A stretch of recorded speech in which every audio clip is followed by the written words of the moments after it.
Pas une cité permanente. Le messager nous a dit que moi, Branham ici, mon père à moi, est un homme très pauvre. Et il avait une mauvaise habitude. C'est qu'il prenait beaucoup l'alcool. Et les gens connaissaient que le papa de Branham c'est un soulard. S'il prend l'alcool, il fait les désordres à la maison. Il peut tomber en cours de route, on vient là et il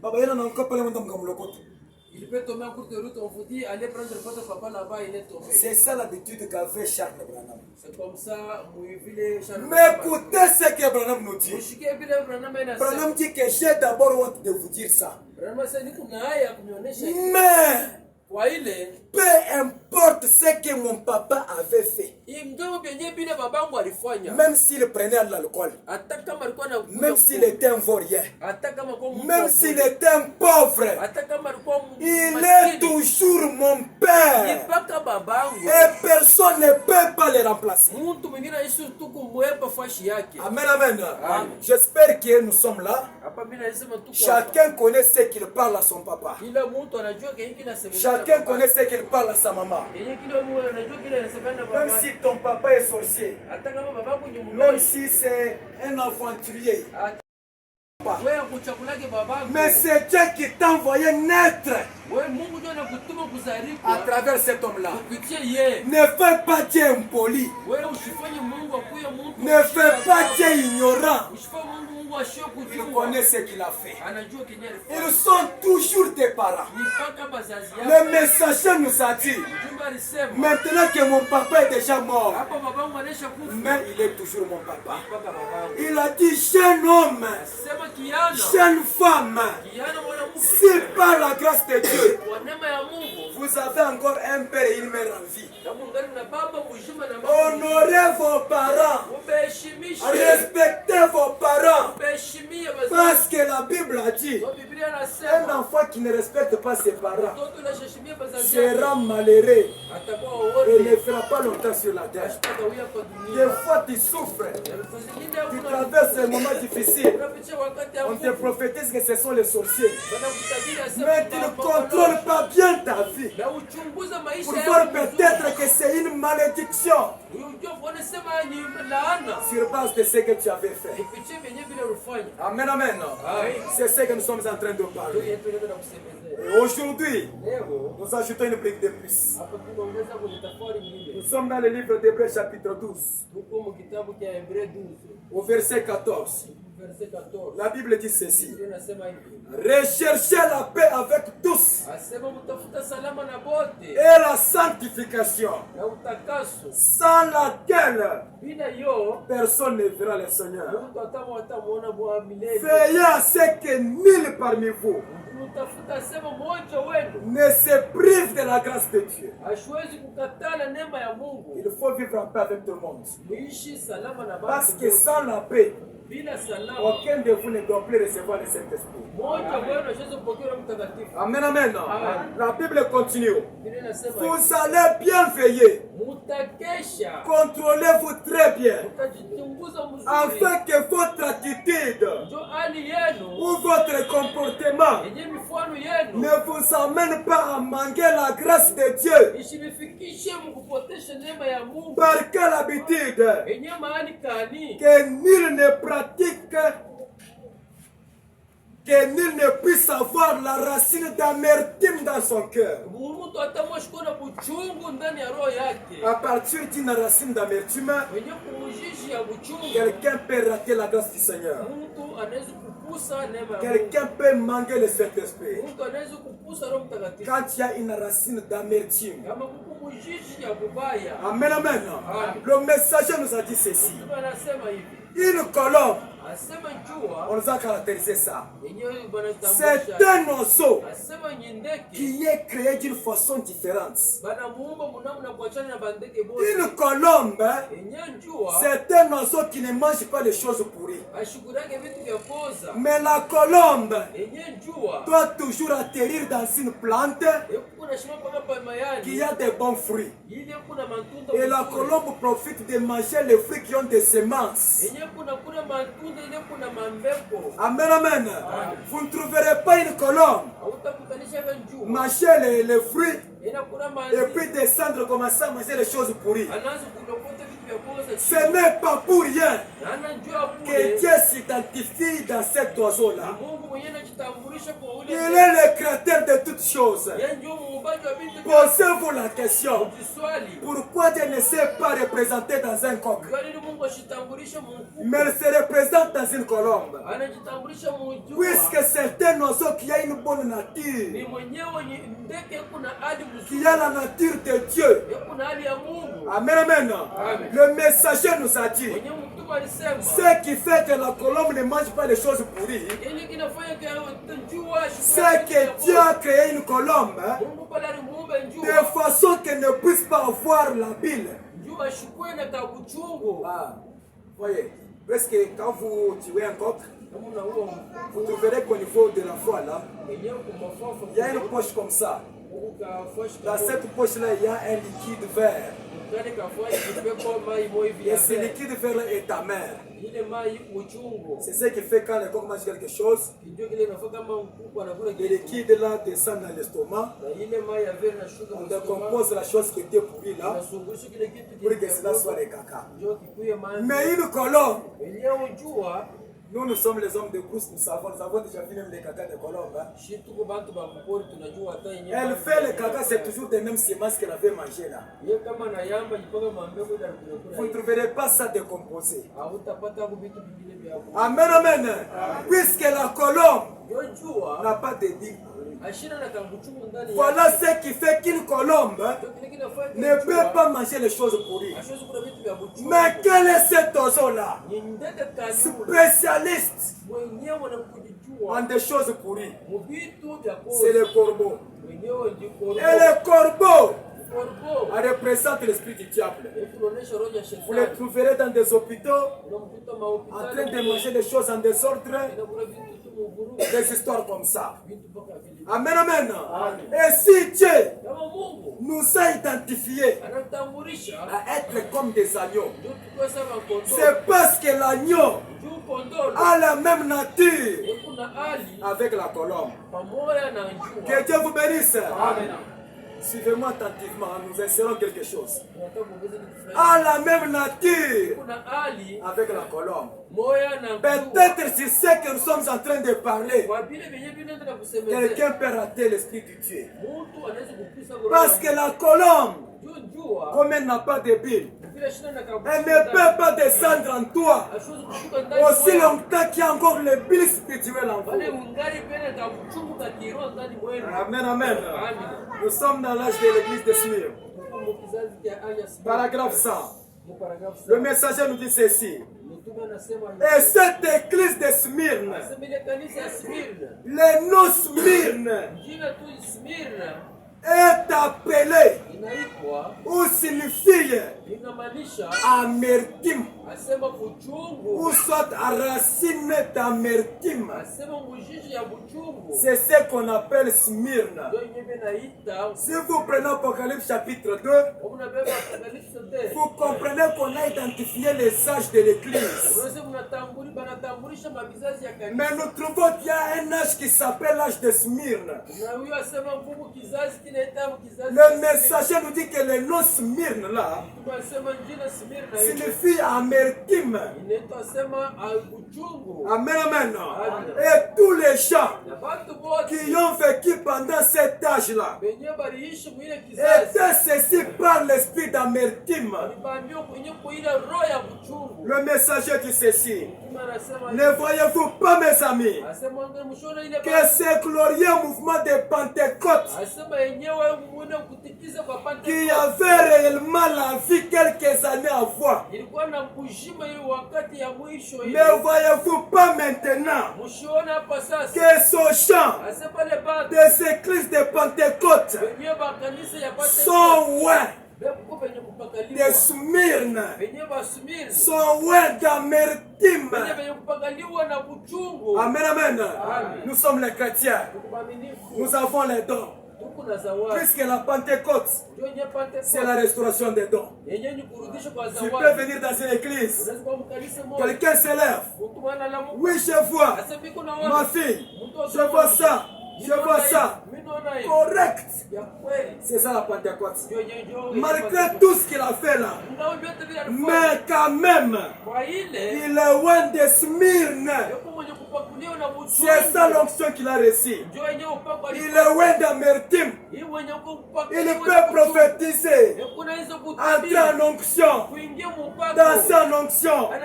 Après tout ça, prendre le poison pour mettre son frère. Il peut faire tout ça. Après, commencer à chercher comment tuer. Chercher comment tromper. Ou soit la vie qu'il mène, qui ne garde pas avec la parole de Dieu. Vous devez savoir que c'est un esprit. Un esprit d'amertume qui a saisi l'église de la Pentecôte. Le messager continue. Ce même esprit-là qui avait attaqué cette église de ce temps-là, c'est le même esprit qui a oué celui-ci. Amen, amen. Nous parlons de l'amertume. Toi, tu ne peux pas pardonner. Toi, tu as toujours la colère, la rancune contre les gens. Même ceux qui ne t'ont rien fait. Mais toi, tu as toujours la rancune. Si on te fait quelque chose, même pendant 2-3 ans, tu n'oublies jamais. Il te faut savoir que tu as déjà loin d'un esprit de Smyrne, l'esprit d'amertume. C'est ce qui fait que tu ne peux pas pardonner facilement. Et aussi longtemps que cette amertume est en toi, la douce colombe de Dieu qui n'a pas le bilan en lui ne peut pas descendre en vous. Puisque la colombe signale la personne de la même nature qu'elle. L'amour signale l'amour. La haine signale la haine. L'amertume signale l'amertume. Amen, amen. Aussi longtemps que tu gardes l'amertume, c'est toujours M. le Corbeau qui doit habiter en toi. Parce qu'en lui aussi, il y a l'amertume. Amen, amen. Nous sommes en train de préparer le peuple du Seigneur à recevoir la douce colombe de Dieu. Mais nous vous rappelons que aussi longtemps qu'il y a le Smyrne en vous, la douce colombe de Dieu ne descendra pas en vous. Amen, amen. L'année la colombe. 14. Le messager dit ceci. Nous sommes tous ici pour être préparés à recevoir le Saint-Esprit de Dieu. Le messager dit, vous ne pouvez pas vous attendre. Vous ne pouvez pas vous attendre à recevoir le Saint-Esprit tout en étant un loup ou n'importe quel autre charognard. Ah, le corbeau. En toi, tu es encore un loup. Jésus a dit qu'aujourd'hui, il y a les loups. Mais sous la couverture des agneaux, quelqu'un qui marche avec une sainteté 3 fois. Quelqu'un qui ne peut pas piétiner même un insecte. Non, je ne peux pas tuer, la vie est sacrée. Et quand il marche, il faut piétiner. Quelqu'un qui a une plaie, une mouche pique là-bas. Lui dit je ne peux pas tuer, il fait comme ça. Mais malgré tout ça, un loup, le messager dit, vous ne pouvez pas vous attendre à recevoir le Saint-Esprit tout en étant un loup. ou n'importe quel autre charognard. Vous vous attendez à recevoir la paix de la douce colombe de Dieu. La colombe ne descendra pas en vous. Aussi longtemps que vous êtes comme ça. Vous devez devenir un agneau. Amen, amen. Vous devez devenir un agneau. Vous devez changer votre nature et voir les choses différemment. C'est alors que la douce colombe de Dieu descendra en vous. Amen, amen. Vous serez prêts, mon frère, ma soeur, à renoncer toutes les mauvaises choses dont vous avez parlé. Toutes les mauvaises choses dont vous avez parlé. Et toutes les mauvaises choses dont vous avez faites. Vous serez capable à vomir ça. Préparez votre vie afin que votre nature soit changée.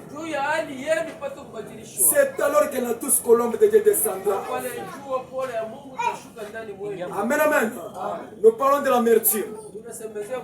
Maintenant, mon frère, je vais vous montrer ceci.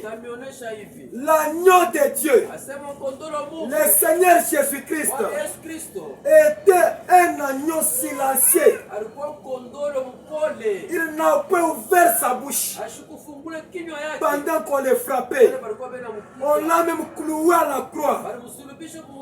Il n'a pas parlé à mal contre ce gens-là. Mais il était toujours silencieux. Et c'est lui l'exemple de nous. Même à la croix, il disait toujours, Père, pardonne-les. Le messager dit, mais aujourd'hui, oh là là, comme nous tenons nos opinions, si seulement quelqu'un parle quelque chose contre vous, comment vous agissez? Voilà. Ici, ce n'est pas question de dire que maintenant, on n'a pas dit seulement que quelqu'un te dit quelque chose de la réaction.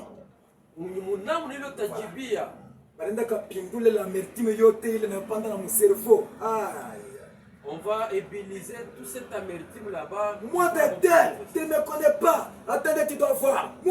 Moi, tout ça c'est quoi? One de Smir. Il n'y a pas encore la nature d'un agneau. Et comme cette nature n'est pas encore là, voilà pourquoi l'amertume peut monter dans le cœur. Et aussi longtemps qu'il y a cette attitude, la douce colombe de Dieu ne peut pas demeurer en vous.